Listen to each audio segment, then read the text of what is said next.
When should a player in a tournament consider themselves short-stacked? One mistake players make a lot of the time in tournaments is they think they're short-stacked when they're not. It's really very situation dependent. There's no single point where, wow, I'm short-stacked now, I wasn't one big blind to go. Basically, if you have 8 big blinds or less, you should almost never just call or just make a raise. It's pretty much all in or fold. And if you're 20 big blinds or less and you're facing a raise, it's pretty much the same thing. You can sometimes call, but generally you want to raise all in or fold. So if you're a short stack and then you manage to double up, but you still have a lot less chips than everybody else, should you still play as if you're short stacked? Or if you're okay in relation to the blind, should you just play regular poker? You should play regular poker. If you're around 30 big blinds, it doesn't matter if everyone's else 100. You pretty much pretend everyone's at 30 big blinds and you play accordingly. What advice would you give to someone who seems to be chronically short-stacked in tournaments? Usually people that always have short stacks, they're usually really tight players. And I noticed the looser players will a lot of times have big stacks so they'll go bust. What about players that always seem to be short-stacked right on the bubble? Players that are short stacked on the bubble just care way too much about making the money, and they should realize that they're getting themselves into a situation where they're going to be screwed on the bubble because they're just going to be forced to fold. It's almost like they started digging the hole and now they got to finish it. So you think if you're a short stack on the bubble, you should just continue to play aggressively if you manage to get good hands? No, it's once you're short stack on the bubble, you've already dug the hole and now you're kind of committed to fold down to really small. Whereas if you had maybe played a little bit more and had more chips earlier, you wouldn't be as screwed as much on the bubble. How does being short-stacked in a cash game differ from being short-stacked in a tournament? The biggest difference is that in a cash game, there's no antes, so you have to be a lot tighter. A lot of players don't adjust correctly to the huge antes in tournaments. You really need to be pushing all in with a lot more hands. So if you're short-stacked in a cash game, do you think it's a good idea to buy back in, put more chips in front of you, or to just wait till you bust before you decide if you're going to play anymore? Generally, it's an advantage for the weaker players to be short-stacked, and there's a mathematical advantage of being short-stacked. The easiest reason to understand that is if you're playing a stud game or any ante game and you're all in for the ante, your equity's huge because usually you'll be up against one person that tries to raise, and if you win, you'll increase your stack size by about 1,000% because there's so many antes in the pot. And the concept holds true even if you have 2 or 3 big blinds. And so there is a lot of equity from that. But at the same time, you'd have even more equity if you were the best player at the table with a huge stack, simply because you're basically raising the stakes. You're playing for more money. Do you think it's easier for a better player or for a weak player to play a short stack?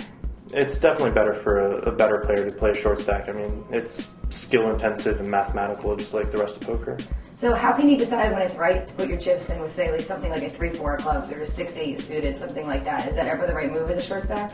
You only want to play those hands as a short stack if there's some kind of all-in and fold situation where you're only against one opponent and you're getting really great pot odds, or if you think everyone's going to fold. Usually suited hands go way down in value when you're short stacked because you don't have the implied odds of hitting the flush. So what types of hands do you want to push in with? Something like an ace in your hand so you at least have the high card? Yeah, hands like weaker aces and smaller pairs go way up in value with a short stack. Hands, usually suited connectors and speculative hands that you're trying to... Drawing hands, I guess, usually go down in value. What do you think about players who are all in and they lose the hand, but then they have a few chips left and they go all in blind on the next hand? Is that ever the correct decision to make? No, that's really bad, and I'm shocked at how common it is in tournaments. People will have tons of chips and they'll be down to 8 big blinds and they'll just give up on the tournament even when, even if they're deep in the tournament, they could still make the final table or something. I think it's ridiculous. If you're the big blind and you don't have enough chips to cover another big blind, is it always the right move to just put all your chips in right there? No, that's actually another very common mistake. One thing people don't realize is it's a very good idea to just wait for the big blind to come around to you because your equity is negative that hand you're in the big blind, but what people don't realize is after that hand, they no longer have to play the big blind. What a lot of players will do by mistake is they'll maybe have 2 or less big blinds under the gun and they'll decide they need to play any 2 cards. But they screw themselves because the next hand, well, first of all, their equity in that hand is negative, but then they have another really bad hand because they have the big blind coming up where their expectation is going to be negative too. But if you wait for the big blind, you only have one hand with negative expectation. Can you explain how their equity is negative if you go all in under the gun with any 2 cards? Yeah, simply because if you have any two cards, you're probably, out of the table of 10 players, you're probably going to be playing against the best hand at the table. And a random hand against the best hand is obviously going to be a dog. What would be your best advice to a short stack player that came up to you and asked you to help them out with their game?